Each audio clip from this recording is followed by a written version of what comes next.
welcome back to Azure Terraformer. Today we have a special episode. Last night I made a guest appearance on another YouTube channel called vBrownBag with my friend Chris Williams over at HashiCorp to talk about Terraform on a dime, leveraging rock-solid cloud infrastructure, using serverless offerings to deploy your applications for pennies on the dollar. Really appreciate the opportunity to share my thoughts on this topic with Chris's audience and hope to be back on vBrownBag someday. Make sure you go check out vBrownBag. They have a much broader lens of the technology industry. I know here on Azure Terraform, we're kind of focused on Azure and automation tools kind of surrounding the Terraform ecosystem. But on vBrownBag, they cover the gamut of different technologies and cloud platforms and different tools. So go check them out, give them a like and a subscribe. Without further ado, here's the talk. Good evening, everybody. Welcome to another episode of vBrownBag. Welcome. This is the tech place where we hang out with friends, technical enthusiasts, folks that want to talk about something that they're excited about. And this evening, we are going to talk about infrastructure as code. We are going to talk about Terraform. We are going to talk with Mark Tinderholt, the Azure Terraformer, about Terraform on a dime, building Azure infrastructure on a shoestring budget. As you all might know, I am Chris Williams, and these are the show notes. Get in on the conversation. If you are in the studio audience and you want to ask us some questions, feel free to shoot them over to us.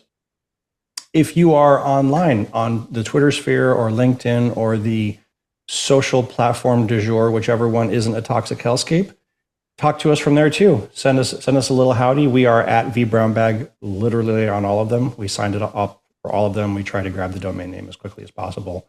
But if, oh yeah, Mark, I grabbed your Twitter icon of the puppy in the glasses. What is that? That is adorable. Is that your dog? Yeah, that's my dog. He's my comfort animal. Yeah. When Terraform Apply doesn't work well for me, like he gives me some respite. So he's your rubber ducky. What's his name? His name's Wally. Yeah. Wally. Why did it go wrong this time? What happened? I know. I mean, he's got the glasses for it, so he's clearly intelligent. He's super intelligent. Super, way smarter than me. And I always have him do my code reviews. So it's a win-win, you know. So. Code pair. Wonderful. Roger, how are you doing this evening, buddy? I am doing great. Thank you very much for asking. I'm excited to hear about infrastructure as code. I love Terraform, so this is going to be interesting. So Roger and I used to work together at a previous company, and we were both on the cloud teams. And so invariably projects that we were put on, somebody was always using Terraform or Vault or one of the Hashi tools and everything. So this is actually a topic that is near and dear to the heart of all of the co-hosts. By the way, we are 50% down this evening. Shala is off in Seoul, South Korea. She is at the World Championship League of Legends Seoul Korea edition with AWS and Riot Games. She's there in the capacity of an AWS community builder. She's asking questions. She's on the floor. She's been sending out these amazing pictures. So check her out on Twitter. She's at Gifted Lane. Oh, actually, let's go through the things. I'm Mistwire. You're Roger K. White 1. Sean is also missing, but he is Sean Doyle 808. And Shala is, of course, Gifted Lane. Mr. Tinderholt is at Mark Tinderholt on Twitter and all the other things too, I'm assuming. Yeah, either Mark TI, which was my kind of Microsoft monogram, or Mark Tinderholt. Yeah, either one of those two. We will put all of your contact information into the show notes so that when people see this afterwards, they can find you in all the different places. Yeah. Because you are hilarious, sir. You are the Azure Terraformer on YouTube. You've got some very funny content, but more importantly, you've got really, really good technical content. You have thought-provoking stuff. You have really good takes. Your teardown of Armon's announcements at HashiConf this year was excellent. I really appreciated your hot takes. Not spicy hot takes, but like, thoughtful stuff. Yeah. It wasn't like spicy for the sake of spiciness. It was good, well thought out stuff. So I appreciate you for that. Yeah, it's more like analysis as like an outsider, like what's going on and like what directions HashiCorp trying to go and stuff like that. So as purely as an outsider, in my own personal opinion, right, I have to be very clear that I don't speak in any official capacity. So um, Understood. Yeah. I mean, I don't know if you're comfortable talking about where you, well, I mean, when you get into your intro, you'll probably like tell us all the things, but you work for, or do you want to talk about it? Do you want to say it? yeah, I have to actually. Like, I work for Microsoft. Okay. I am in engineering. I'm not a sales guy. I'm not trying to sell you anything, but I'm just really passionate about software development and infrastructure as code. So We that's don't have sales guys on vBrownBag. We have engineers and architects on good. vBrownBag. We want to see the stuff. We want to see how things are done, not the shiny coat of the promise of somewhere down the future. 6 months after GA. Exactly. Look at anything high level, right? Diagrams and stuff like that. We want to get into the bits and the bytes. Yeah, we Well, don't we're want some like enterprise architect on here. Those guys stink. dang. Now we're getting spicy. Oh, that's what I used to be. I was an EA for the company that Roger and I worked at, so I always give myself crap for it. Roger was the doer. I was the guy that talked to the customer. Wave those hands like the best. Jazz. Ooh, these aren't the droids you're looking for. Exactly. By the way, that's his therapy method, by the way. Right. I've done my share of hand waving. I don't blame you. I have to give Andrew Brown the shout out, of course. He gave me this Cloud Therapist pen. It is the heaviest copper pen that I've ever had. It's called a bolt action pen. And I literally use it for everything now because it's got Cloud Therapist on it. So whenever I'm like, tell me about your mother. And then we get into it. Bolt action. It sounds dangerous, man. No. Well, it was funny because he mailed it to me as a thank you for. So we did a Terraform boot camp a couple of months ago, and it was really fun. There was like 7,000 students at the beginning of it, and we had like a lot of really good engagement with these folks. We had a Discord server. Andrew did a ton of work on his learning platform to get all these students in there and everything. And I was able to get funding from HashiCorp to sponsor them and like get free certification vouchers and swag and t-shirts and good stuff like that. And so as a thank you, he said, what's your mailing address? And I thought he was going to like send me like candy bars from Canada or something, because we had this thing about candy bars going back and forth. He wanted paydays and I wanted these things called Jersey Milks or something. And so I gave him my address. And then Kim said, you got something and it says bolt action on the case. I was like, ooh. what is happening here? Did somebody send me? I mean, because that's like, it could also be a rifle. It is a pen, and it's got like a little bolt action clicky doodle here that makes the nib go down. But it kind of can be like, if it's very similar to like the way that a rifle like does the thing with the on the side, but it's not. Anyway, that was a little bit of a scare because I was away I was at HashiConf. Kim was at home and she said, you got something in the mail that says bolt action. I was like, oh crap. How did that come through the mail? Yeah, exactly. Aren't we allowed to not mail that? That seems illegal. Yeah. So I was like, Andrew, what trouble are you getting me into with my wife? All right, we should probably shut up and get into this. Mr. Tinderholt. Why don't I stop sharing my screen and you start sharing your screen? Sure. And all of these lovely attendees can stop fast forwarding in the future or wherever they are on this video and actually get into the nuts and bolts of Terraform on a dime. Ooh, wow. So we are going to get knee deep into code here. But I do have some pretty slides. So bear with me. This is a talk I gave this weekend. At a Columbus Code and Coffee, which is it's a really cool software development group. I think it's kind of nationwide, but it's one that I've been kind of frequenting locally, trying to connect and maybe give back a little bit. There's a lot of folks that are relatively new developers. Maybe they're just about to get out of college and stuff like that. So this was a talk that I gave about introducing them to cloud and how even if you don't have, stacks of cash in your pocket, you can still deploy your app to the cloud and do it pretty cost effectively. So that was kind of what it was all about. So I got a few slides and I got a little demo, and that's about it.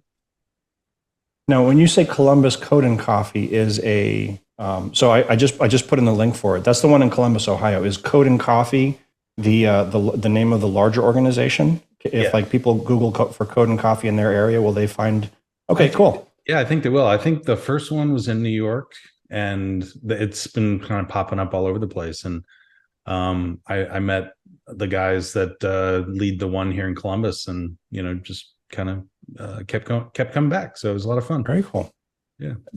Coding meetup for any dev curious, aspiring, or professional developer to work, hack on your projects, learn how to code in an afternoon with coffee and cool, inclusive people. All skill levels welcome.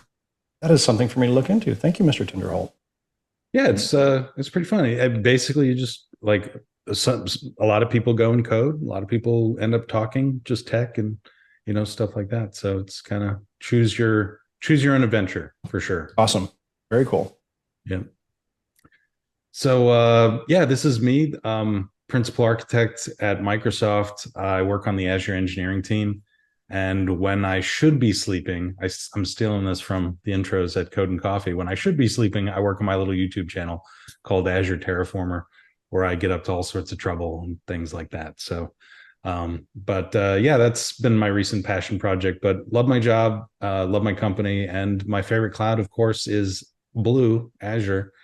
And yeah, so big idea, short on cash, what to do. You got money for VMs. Back in my day, like when I first started out and I was a broke college student, there was no. Oh, what's up? No, go ahead. Oh, okay. There was no like cloud, right? So you had to go buy a server, you had to go put it in a colo.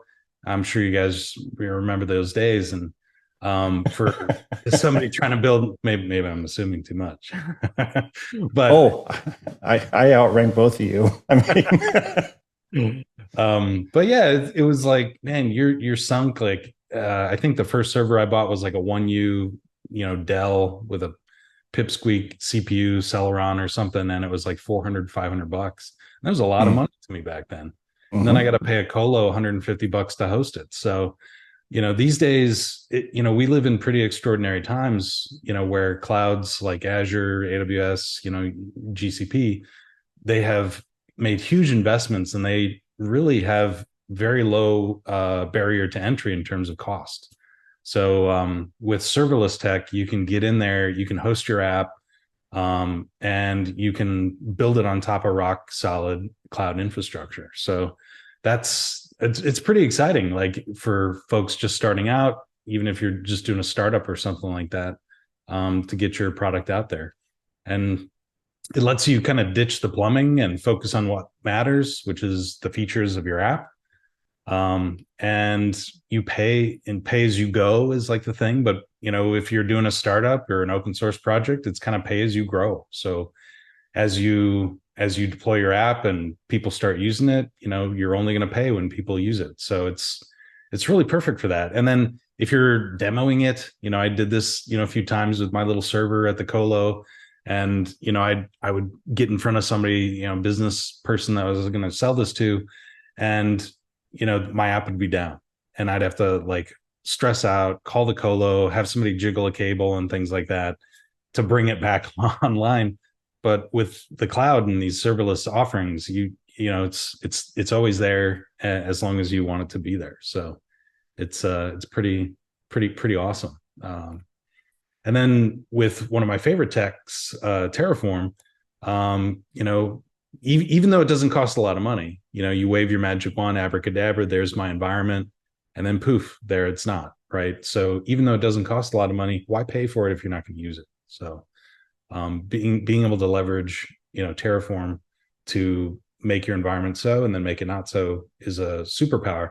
And I think a lot of app devs should consider using Terraform, because and that's my background. I came from app dev background, and I found Terraform so liberating because I had full control over where my app lived. and how I got my app set up. So it was really empowering as a developer to be able to do that.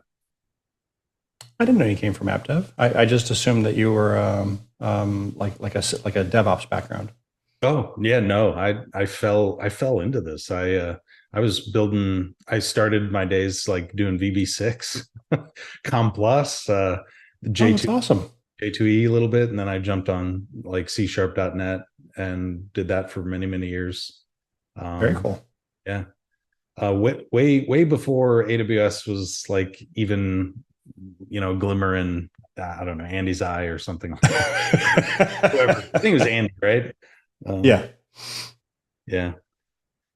But yeah, and so with serverless offerings, that your cloud grows with you as people use it. Your the cost is going to go up, but so is your scale. So it becomes really powerful.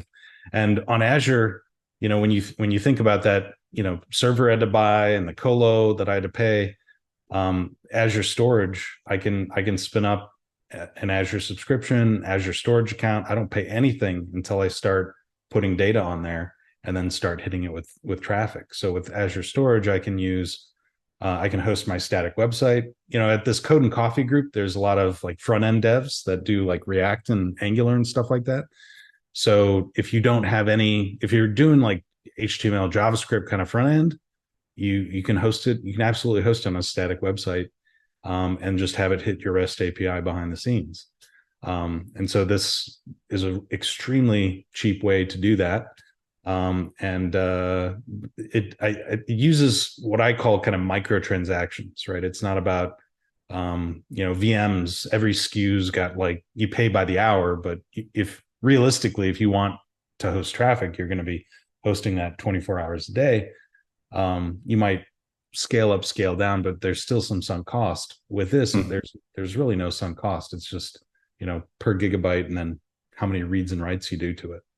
And then there's with Azure Storage. Azure Storage is kind of interesting. There's on AWS, they have individual services like S3 and SQS and things like, and then Dynamo. Azure Storage has kind of three different types of storage, well, four really, all built into one, and you can kind of pick your own adventure. So there's blob storage, which is kind of the S3 equivalent, where you've got unstructured data like images, video. You've got table storage, which is structured data, columns and rows. And then, of course, you can use blob storage as well for semi-structured data like JSON or whatever, XML, dating myself. And then there's queue storage as well, right? So but that's a little bit more of an advanced, topic for, for kind of new folks putting their apps out there. But yeah, it's super cheap. And then Azure Functions, you got 20 cents per 1 million executions. And then, I don't even know how to read that number of pennies for gigabytes a second. It's really insane. And we're not even talking about the free tier, right? So it's I think you get the first million executions for free, and then after that they start charging you 20 cents per million. So it's really insane, like when you think about how cost effective you could run your application, just building a single page app using React, and then REST API using Azure Functions. And so the stack kind of would look like this. You've got your front end, which would be HTML and JavaScript based, front end, stuff it on Azure Storage. Your back end, whatever you want. It doesn't have to be .NET. I'm an old school .NET guy, so I just did .NET Core. Throw that on Azure Functions. Anything's really supported, like Python, Java, Go, whatever. And then you can use Azure Storage again as your backend data store, with those different types that I mentioned, table and blob storage for the different types of storage.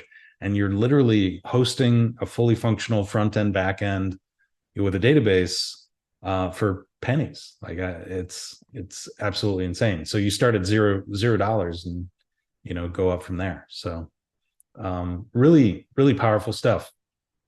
Nothing new.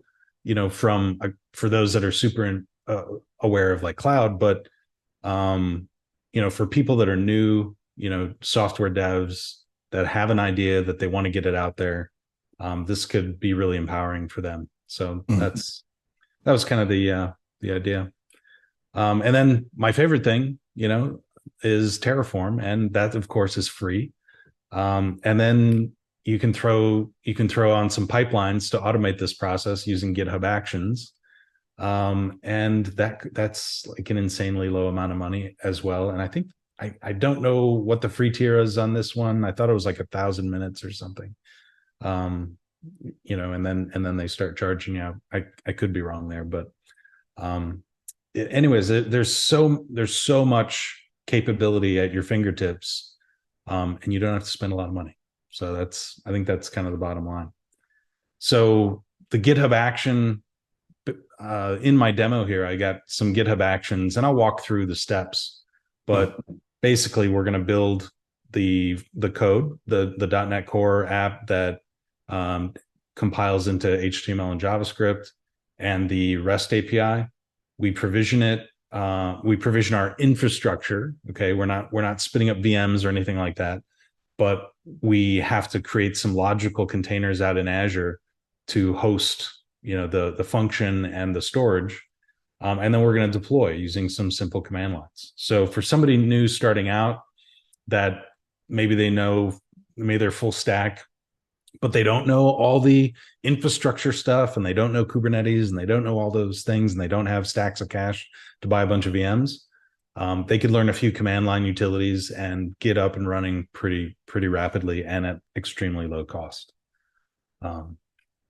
So the first command, again, bring your own framework, like whatever you want to build your app in. In this case, I'm using .NET. I'm just going to run .NET publish and build my app to package it up to deploy.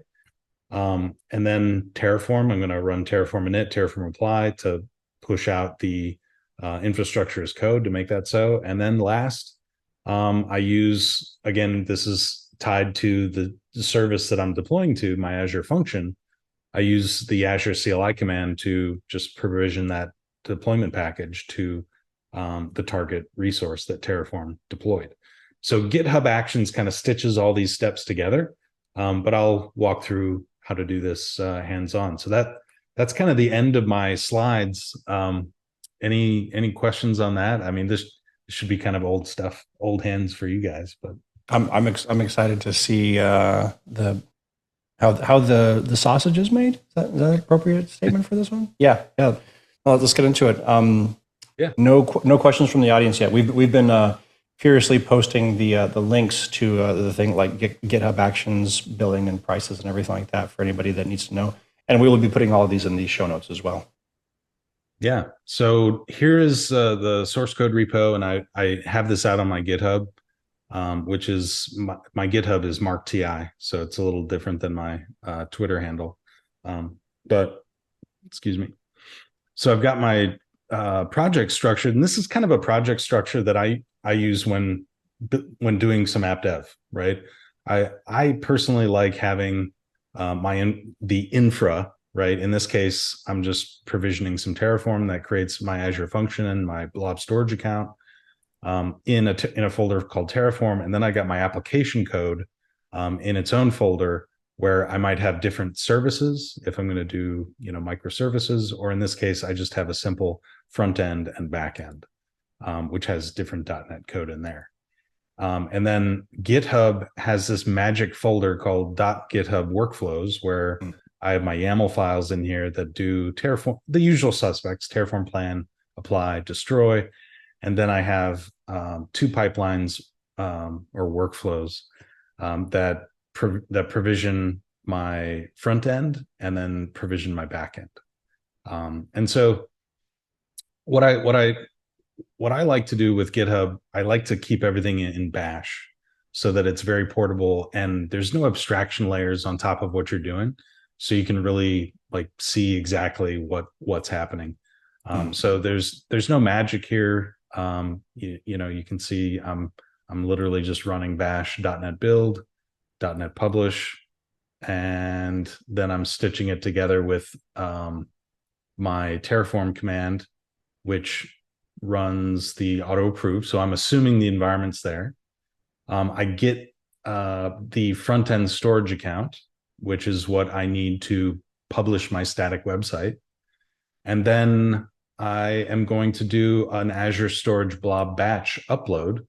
That's just going to upload all of my static web page content to the Blob storage account into the appropriate container. And then all that's essentially the same for my backend, except my Terraform, the Terraform outputs that I want to get, I need two things for my Azure function.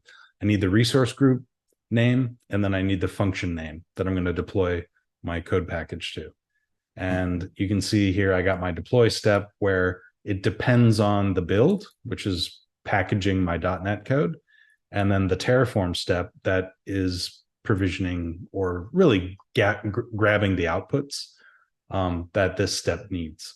And so here I'm doing an AZ login, setting the context for Azure, like what subscription I'm in, who am I, and then my function app deployment where I target the resource group and the function name, and then pass in that that deployment zip package to get it all up there.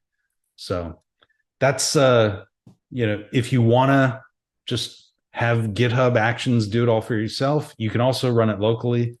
And so I've got some command lines here. I'm in my Terraform directory right here, and I can just I've already got it init.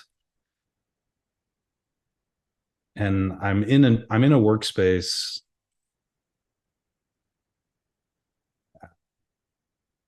Typo. So I'm in this demo workspace that I've never actually applied.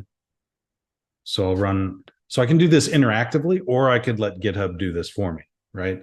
So are you keeping your secrets in GitHub Actions variables, or are you keeping them as environment variables locally?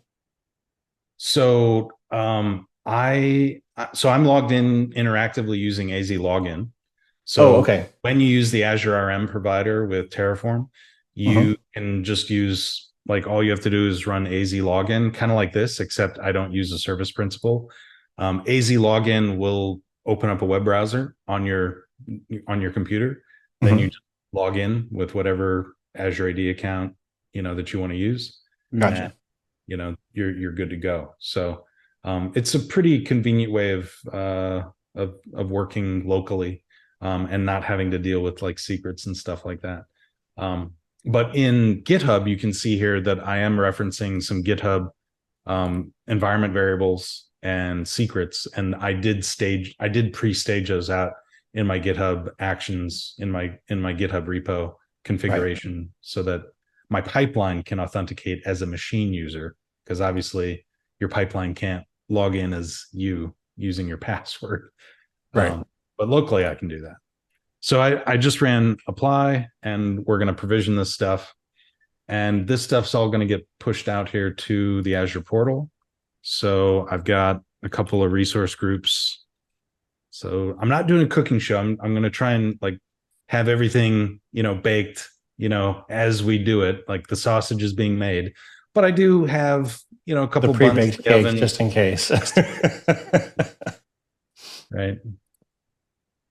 But nothing goes wrong in demos. Never. Yeah. The appropriate demo gods have been appeased. Everything will work fine tonight. Yeah, exactly. So you can see I producing my storage accounts and my Azure service plan, which is just a logical container. I'm using a consumption plan, so I'm not like you don't pay for anything. You're not reserving capacity in any way. Azure Functions does have a premium tier, which basically gives you kind of a rolling window of reserved capacity to help you burst more efficiently. But I'm not using that in this demo. And then I'm just, so I think looks like we got my storage account set up here, and then my function app. So once the app service plan is provisioned, then you deploy your function app, which is a logical container for basically kind of like an isolated application pool for your functions to be deployed to. And then I got my outputs, which has all the usual. So I got 99, 990 Charlie, and then as that's my front end storage. And if I go look out here, what's my resource group? Yeah, 99 Charlie. Now, do you have a randomizer that adds those numbers at the end or something? Yeah. I just use the Terraform random Random? provider, and tend to there are certain resources that need to be globally unique. Storage account is one of them. And so that provider is pretty handy to make sure that you're not going to conflict with other deployments out there. But many 3,200 characters. What? No. yeah, storage account, like I think it can only be 29 characters, so it's very difficult like to get a unique name for storage account, so you got to keep it real tight. But some of these other ones like don't have to be super. I think app service plan doesn't have to be globally unique, and resource group name. Function app does, because when you provision a function app, it actually gives you a URL using a domain name. So anyways, I'll let that go. So if I look at let's go to my front end. Okay. Where am I here? So I have this directory called publish, and it's got a www root folder in it. So what I want to do, if I and again, this is the beauty of just having everything in bash for your GitHub actions. It's kind of like the manual for what you need to do. So my deployment. So this is where I'm gonna AZ batch upload. And so all I need is the storage account name, which I have over here that's output right here. So this is my front end storage account. So I just need to set the account name at the end there. And now from my portal, and I got to make sure that the path is correct. It's not, so my GitHub actions is using upload staging, but I use publish. So I'm just going to change that. So I'm just using the Azure CLI to batch upload all the files within this www root directory to a magic storage container. This is not a Docker container. The Azure storage accounts, service has been around for a long time. So they used the container word, but it's just a logical. I'm trying not to use the word bucket. It's okay. We here at V Brown Bag do not take sides in the naming convention wars or the lack thereof. You can use whatever term you want to use for storage. But it's like a bucket. It's like an S3 bucket. So I'm uploading that content, and we will see that show up on 990C. And out here, I can see my static website, and it gives me this primary endpoint. And once that's done uploading, I'll be able to hit that. Oh, Dan is throwing a little shade here. Is Mark T not a PowerShell guy? I am not a PowerShell guy. What? If you follow my channel at all, I heckle PowerShell a lot, which could get me in trouble. I don't know, but I tried to love PowerShell. Like when VMware got into PowerShell for all of its provisioning and everything, I tried so hard to love it. Yeah. And I just is no for me is my expression. Yeah. And I'm a .NET guy. And that was kind of the thing about PowerShell is it had some kind of .NET integration, but I could never find the love for PowerShell ever. So everything that I do is always Azure CLI. Yeah, I'm pretty opinionated that way. But anyway, so as you saw, this is my front end app out here, and I got my little clicky counter, and now I'm going to go deploy my function app. And just so that you guys know, I'm not the books aren't cooked. Let's go check my function app so that we know this is like an empty shell. I thought, oh man, we were waiting on this earlier. This is basically going to load empty because I have not deployed a function to it. So So let me flip over here.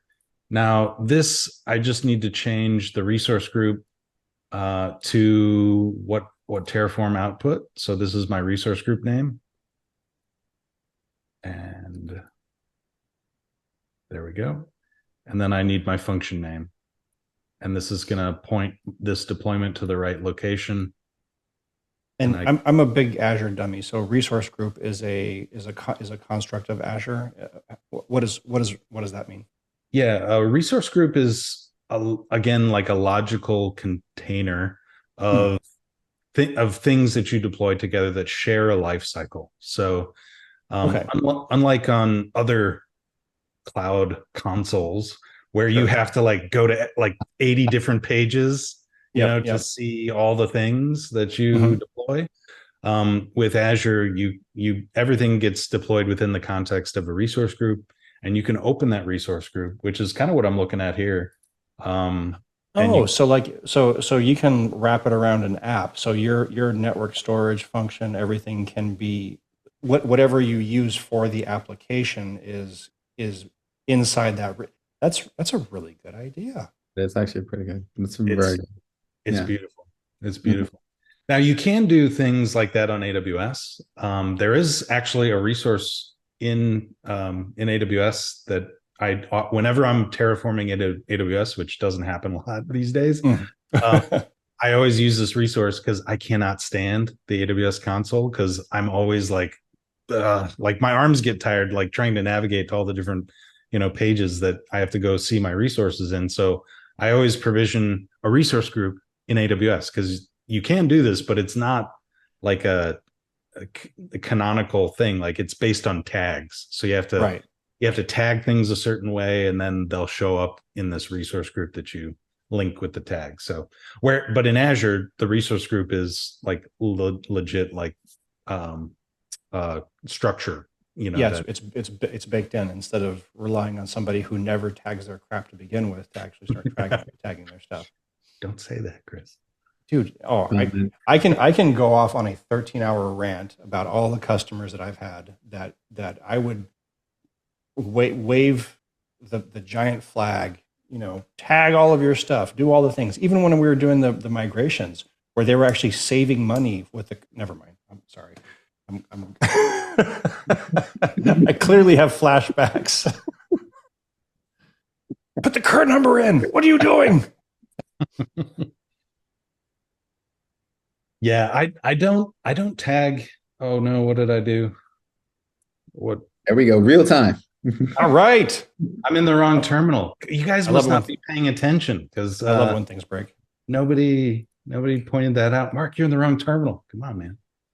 Yeah, there's no deployment.zip. So that's we both clearly saw the problem, but we wanted to see if you'd see the problem. You wanted me to panic a little bit. That's me to cry. This is a very high pressure environment. We're very serious here. We have sound effects for it, by the way. We just chose not to implement it. See, now you got to make me break out the sound effects, aren't you? You're making me do it. Now, if I can get this page to load, that'd be great. This is the third time we've been on this page and it hasn't loaded. Yeah, it hasn't. There you go. And so I've got this function out here, and again, I could pull up Postman and I could do all these things, but once you deploy a function, there are some creature comforts that allow you to kind of play with, the API that you deployed. So I can just hit this and there you go. It returns me my weather forecast, which that's pretty hot actually. So that's it. Like just a few, and just looking at the Terraform code, we're not talking about a lot of things. I got an app service plan, a storage account for my function, and then I got my function. And then I got a storage account that has static websites enabled, and that's it, really. And then I got my little resource group, right? So just with a few lines of Terraform code, you can provision, an entire serverless application with a front end and a back end, and a couple CLI commands later, you got a fully working application. And Hmm. the beauty on a dime, right? Mhm. I'm probably not going to pay more than a penny for this, like unless somebody throws some JMeter muscle at this and or in the next 10 minutes or something. What's the URL for that? Hold on.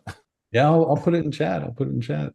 Remember, you got to get at least 1 million hits before you get what, pay 5 cents. Hold on. I've Yeah. been playing with Selenium for a little bit here. I think I can do something. I bet you could. I bet you could. Now, What's the repo? So I'm looking at Mark TI in GitHub. Which repo is it? Um, it's uh, it's called the Azure Serverless demo. There it is. Okay. I'm just gonna put it in the show notes so that folks can. and Yeah. the URL that you're using, if you go back to the resource group that you were just showing, right? It's that URL up at the top right-hand corner, right? Is that the static website or This is the function. So my oh, static that's the website function. is going Okay. to be hitting this for the REST API. And Okay. I think if we go look at my function here, it'll show you how that's done. So if I go do a test run, we can hit the endpoint. It actually doesn't show it, but Hmm. um, the endpoint, let's just hit it. There you go. So it adds like an API and then get weather forecast, and that's basically the route that's built in my .NET code Hmm. for us to hit to return this JSON endpoint. So my React app would consume this REST endpoint and get the data that it needs, and my REST endpoint, whoops, is going to be hmm, my It, REST endpoint is going to be using blob storage or something like that to to save and retrieve data. So mhm. Now, you mentioned earlier about GitHub Actions, right? Now, here we didn't actually see you use GitHub Actions. So I guess the question is, how would you use GitHub Actions to reproduce the exact same thing? yeah, let me, man, you guys are putting me on the spot. So let me go to this repo. And so in the repo, I this know why he asked that because he wants to immediately start playing with this. So he's like, okay, I got this piece down. Now I know how to good. fork this and then make the action so I can do this. So I'm So down with this. yeah, so this is where I've set up the actions. So those are those same YAML files that you saw in my GitHub workflows directory. I give them a nice, pretty name, and then you can see I'm doing something. You can set up all sorts of different triggers in GitHub Actions. You can set up based on push, based on pull requests. Here I'm using basically like a workflow dispatch, which is fancy talk for click a button, right? And I'm tying this to an environment. So in GitHub, you can see this drop down here. I've got dev, demo, premium. I've been experimenting with a couple of different environments. If you go into your settings for the repo and you mess with your environments, you can see I've set up 3 different environments. So this will allow, if you have like multiple long-lived environments that you want to like tweak settings for, each of these environments would correlate to a different Terraform state file. And so selection of when I go to that GitHub action pipeline and I click the button, it gives me the ability to select which environment I target. That's going to inform Terraform, what state file to hit, um, in order to run Terraform apply against, and then because my GitHub action is using Terraform apply itself to get the outputs, and inform, whether it's the front end deploy of the batch upload or Mhm. the Azure function deploy.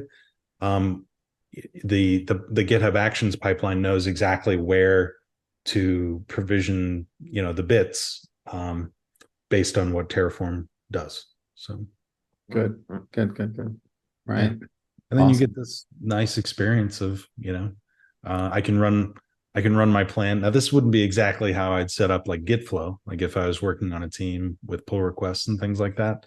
But it does allow me to kind of, manually run a plan to test something that I'm doing, like maybe on a feature branch, I want to mess around and see what that's going to do to this long-lived environment. And then once I'm happy with that, I go over and I manually run and apply, right? But this is, again, more of a skunkworks project than how I would truly implement Git flow.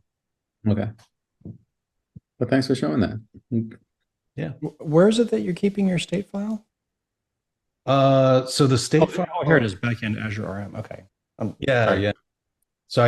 So when I was running locally on my Mac, I turned off the state, but if you go look at my Terraform code there in my versions.tf, I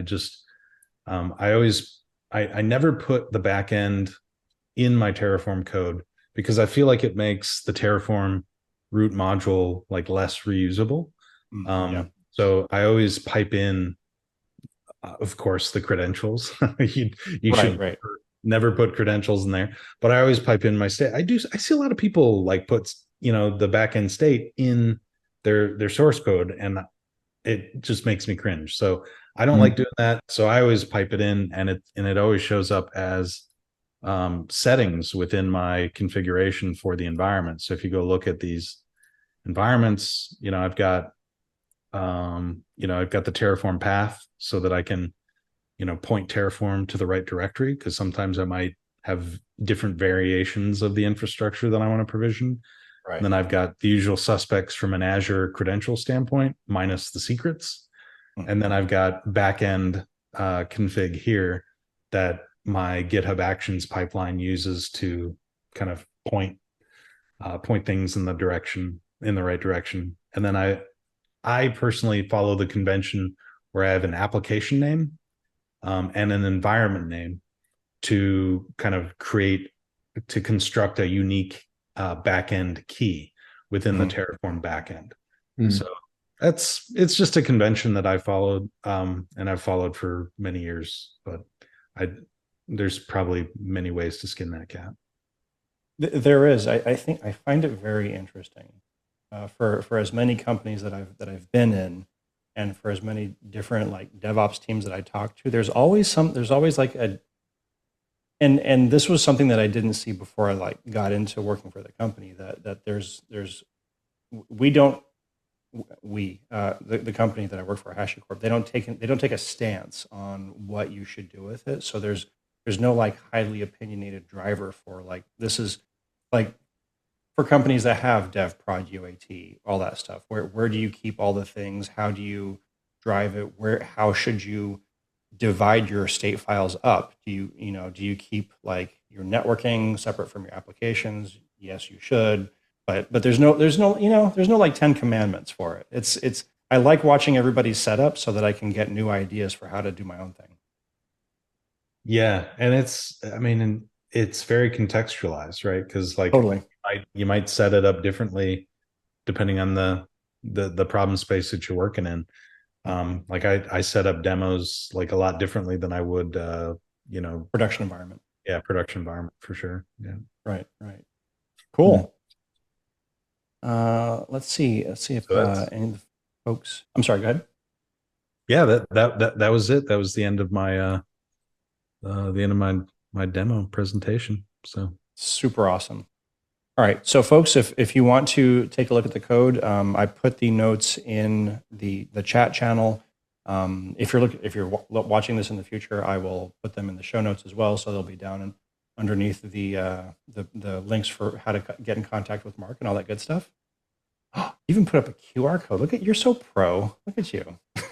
Dude, I'm an amateur, man. Come on. And I highly encourage you to subscribe to the Azure Terraformer on YouTube. He's got some very fun stuff and some very informative stuff that we will get into after we stop recording. Yeah. And try and have a little bit of fun on the channel. It's but I did do I tried to mix both worlds. Like I did a series on Minecraft, right? So to teach kind of infrastructure as code and immutable immutable infrastructure using Packer. So I try and have fun, but recently I've been having a little bit too much fun, probably. So I was crying laughing, and that does not happen very often. So I appreciate that out of you. thank you. Cool. All right. Roger, I'm sorry. I feel like I've bogarted the conversation. Was there any other questions you wanted to ask or anything you wanted to get into? The actions was the main one that I wanted to see again, just because I've never used that option myself, so I've got a little bit of research to do, and I might hit you up with some questions at a later date. But great demo. Thank you very much. I have a super fantastic tutorial video, both for setting up GitHub Actions with Terraform and various cloud providers, and another one for GitLab CI. So either one, if you want to set up your pipelines either in GitHub or GitLab, I'll shoot you those videos because those are some really good ones for learning those things. And you can check out my channel if you want to see Azure DevOps. I've been doing a lot of stuff on Azure DevOps historically, but I've been getting into GitHub Actions as well. So I need to get better at Azure DevOps. That's I have like a laundry list of things I need to get better at, and it feels like it's always getting longer and longer. Every day. With pipelines, though, like you just keep everything in Bash, and it's relatively easy, to move from one to the other. So that's one thing that I've always tried to do. But nice. Well, Mr. Tinderholt, thank you so much for coming on the show and talking about this. We super appreciate you, folks. Check out Azure Terraformer. It's good stuff. It's funny and informative, which you can't ask for anything more than that. So that's it. That's my talk on Terraform on a dime. What'd you think? Let me know in the comments below.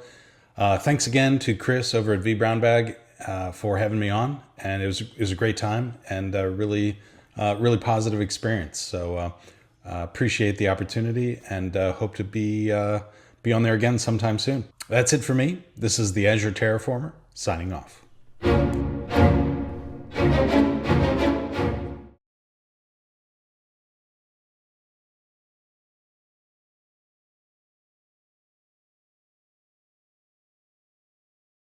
I cannot relate on your love for video editing, but I do love the audience interaction. I like it when people leave comments and stuff and ask you questions, and especially mind benders where it's like, wow, I'd never thought about that way. I am gonna have to go look into that. So yeah, exactly. Yeah, I love being the dumb person in the room, just asking all the questions. It's super fun. I have the same thoughts, Mark. I don't mind the conversation, the interaction, and stuff like that. And I've tried video editing. It can be fun video editing, not for nothing. It can be, but I think I just probably need a little bit more opportunities to do it. And lucky for me, Chris is a very patient teacher. Yeah. Now, so the parodies, I do enjoy that as the video editing, but like editing myself, it's just the worst. But like if I've got like Zoolander or like, some weird clip like that, that's a lot of fun. Home for Ants? What? Dude, your parody videos are especially the one that shall not be named. That's oh yeah. I try not to let, the streams cross. I try not to let things cross pollinate, but I'm going to clip this out anyway. So Roger, I showed you the HashiCorp Terraform video, right? Yeah, the last week, right? That's Mark. Oh, okay, yep. Okay, all right. Mark did that one. Wow, that dude, not for nothing. That was pretty creative. Right. Thanks, man. Yeah. It just flew like those. I like those subtitle ones. Those are pretty fun. Just because like you watch the video and you're like, what would they say right now? So it's pretty fun. Don't worry, I got Hello Kitty kitty.com. We can make money off of that. Pissed my pants laughing. Pissed my pants. It was ridiculous. Yeah. You can make me cry, man. I'm laughing too hard now. Yeah, I'm gonna have to take a break. All right, just start. Well, before you start crying, let's make sure we get all this on camera.